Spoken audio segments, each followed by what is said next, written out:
नमस्कार दोस्तों आज़ादी के 73 साल के बाद भी एक कम्युनिटी ऐसी है जिसका बहुत बड़ा योगदान है हमारे देश की इकॉनमी में। पर इस कम्युनिटी की हालत में कुछ ज़्यादा सुधार नहीं है। दशकों से किसानों का ये कहना है कि सरकारें उनके अनाज का सही दाम नहीं देती, और अगर देती भी हैं तो वो पैसे कोई बिचौलिए खा जाते हैं और किसानों तक मिनिमम प्राइस ही पहुंच पाती है उस अनाज की। दोस्तों आज हम बात करेंगे एग्रीकल्चर के उस 3 बिल की जो अभी अभी लोकसभा और राज्यसभा से पास हुए हैं, जिसके चलते बीजेपी का सबसे पुराना अलायंस अकाली दल की हरसिमरत कौर ने कैबिनेट से इस्तीफा दे दिया है। तो अकाली दल अब इस बिल का जमकर विरोध करेंगे। इस 3 रिफॉर्म्स को लाने की कोशिश पिछली सरकारें भी कर चुकी हैं, पर मोदी सरकार के तहत ये बिल पास हो चुका है। तो चलिए शुरू करते हैं।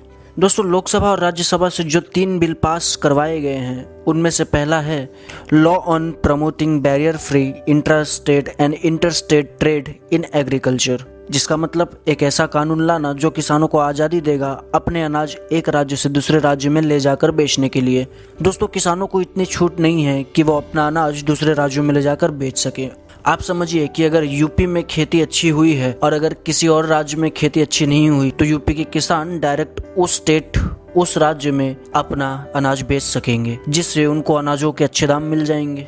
क्योंकि जिस राज्य में खेती अच्छी हुई है वहाँ अनाज सस्ते बिकेंगे, तो अब किसान बिना किसी परेशानी के दूसरे राज्य में अपना अनाज बेच सकेगा। इस सब से क्या होगा कि एक कॉमन मार्केट हो जाएगा पूरे देश का, और इसी बिल को सरकार 1 इंडिया 1 मार्केट भी कह रही है। दोस्तों अभी राज्यों के मार्केट्स राज्य सरकार कंट्रोल करती है, पर अब अगर किसान दूसरे राज्य में अपना अनाज लेकर जाना चाहेगा तो राज्य सरकार इसमें कुछ नहीं कर सकती। आप देखिए हमारे कॉन्स्टिट्यूशन यानी कि संविधान में एग्रीकल्चर वाला पूरा मैटर स्टेट लिस्ट में आता है, जो कि शेड्यूल 7 ऑफ द कॉन्स्टिट्यूशन में है, जिसका कंसर्न किसी यूनियन गवर्नमेंट से नहीं है। तो यूनियन गवर्नमेंट इसमें फैसला कैसे ले सकती है, क्योंकि ये कॉन्स्टिट्यूशन की कॉन्करेंट लिस्ट में आता है, जिसके तहत केंद्र और राज्य दोनों सरकारें एग्रीकल्चर को लेकर नए कानून बना सकती हैं किसी भी स्टेट में। अभी तक एपीएमसी एक्ट के तहत किसान अपना अनाज सिर्फ लोकल मंडी तक ही बेच सकता था, तो ये शायद एक अच्छा कदम साबित होगा। अब बात करते हैं दूसरे रिफॉर्म यानी कि बिल की, जो दोनों हाउसेस में पास करवाया गया है बीजेपी के द्वारा। दोस्तों दूसरा कानून है empowering farmers to engage with processor,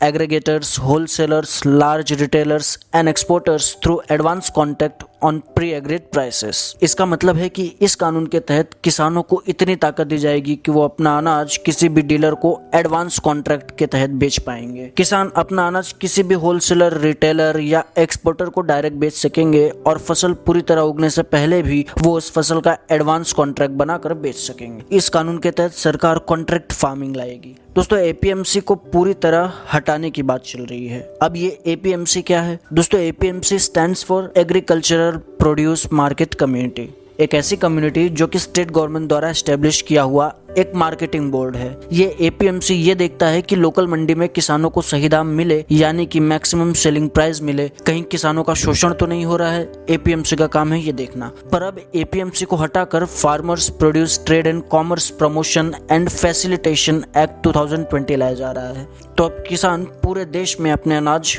बिना किसी झिझक के बेच सकेगा। दोस्तों अब हम बात करते हैं तीसरे बिल की, जो कि सबसे जरूरी दिखाई पड़ता है। ये कानून एसेंशियल कमोडिटीज एक्ट में एक अमेंडमेंट यानी कि संशोधन है, which removes cereals, pulses, oil seeds, edible seeds oil, onion and potato from the list of essential commodities. अब ये एसेंशियल कमोडिटीज एक्ट क्या है? दोस्तों जब देश में अनाजों के दाम आसमान छूने लगते हैं तब सरकारें यही एसेंशियल कमोडिटीज एक्ट लगाकर मार्केट में वेंडर्स का स्टॉक लिमिटेड कर देती है। मतलब कि सरकारें जितना तय करेंगी उससे ज्यादा कोई दुकानदार, कोई होलसेलर स्टॉक यानी कि अपने पास जमा नहीं रख सकता। यह एसेंशियल कमोडिटीज एक्ट 1943 में अंग्रेजों के एक एक्ट के स्वरूप में लाया गया था, जिसको defence of India rules of 1943 भी कहा जाता है। तब अंग्रेजों का राज चल रहा था और साथ में वर्ल्ड वॉर यानी कि विश्व युद्ध भी चल रहा था। दोस्तों वर्ल्ड वॉर 1939 से 1945 तक चला था। उस समय हमारे देश में अनाज इतना ज्यादा नहीं होता था, खासकर 1960 यानी कि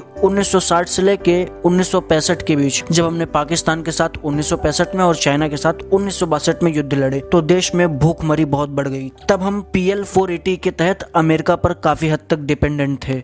अब ये PL 480 क्या है? PL 480 यानी कि पब्लिक लॉ 480 पब्लिक लॉ 480 है, जिसके तहत डेवलपिंग कंट्रीज यानी कि गरीब कंट्री जैसे इंडिया, पाकिस्तान में अमेरिका बड़े बड़े जहाजों से अपने अनाज भेजता था, तब जाकर हमारे देश में सबको अनाज मिलता था, जिसे शिप टू माउथ इकोनॉमी कहा जाता था। पर अब ऐसा नहीं है। अब आप देखिए, हम चावल, गेहूं, जूट के वर्ल्ड के टॉप प्रोड्यूसर्स में से एक हैं। हम चावल के दुनिया के सबसे बड़े प्रोड्यूसर्स हैं। हम गेहूं में चाइना के बाद वर्ल्ड पे सेकंड नंबर पे आते हैं। आज हमारे देश में अनाज का भंडार बहुत बड़ा हो गया है। जरूरत है तो बस बड़े बड़े स्टोरेज की। तो इस नए एक्ट के तहत तेल, गेहूं, आटा, दाल को एसेंशियल कमोडिटीज एक्ट से हटाया जाएगा और अब स्टॉक करने की लिमिट नहीं होगी। तो सरकार की सोच तो काफी हद तक सही है, पर कुछ कमियां भी हैं, जैसे कि अब क्या किसान कॉर्पोरेट्स के गुलाम हो जाएंगे? अनाज के दाम तो आज भी आसमान छू रहे हैं, तो ऐसे में सरकारें क्या करेंगी? घूमने फिरने से पहले मैं घर बनाने की सोचता हूँ। मैं आम आदमी हूँ जनाब, इस महंगाई में भी परिवार को खिलाने की सोचता हूँ। दोस्तों, आज के लिए बस इतना ही। वीडियो पसंद आई हो तो लाइक कर दो and subscribe to our channel and press the bell icon, और अपने सजेशंस कमेंट बॉक्स में लिख दो। नमस्कार।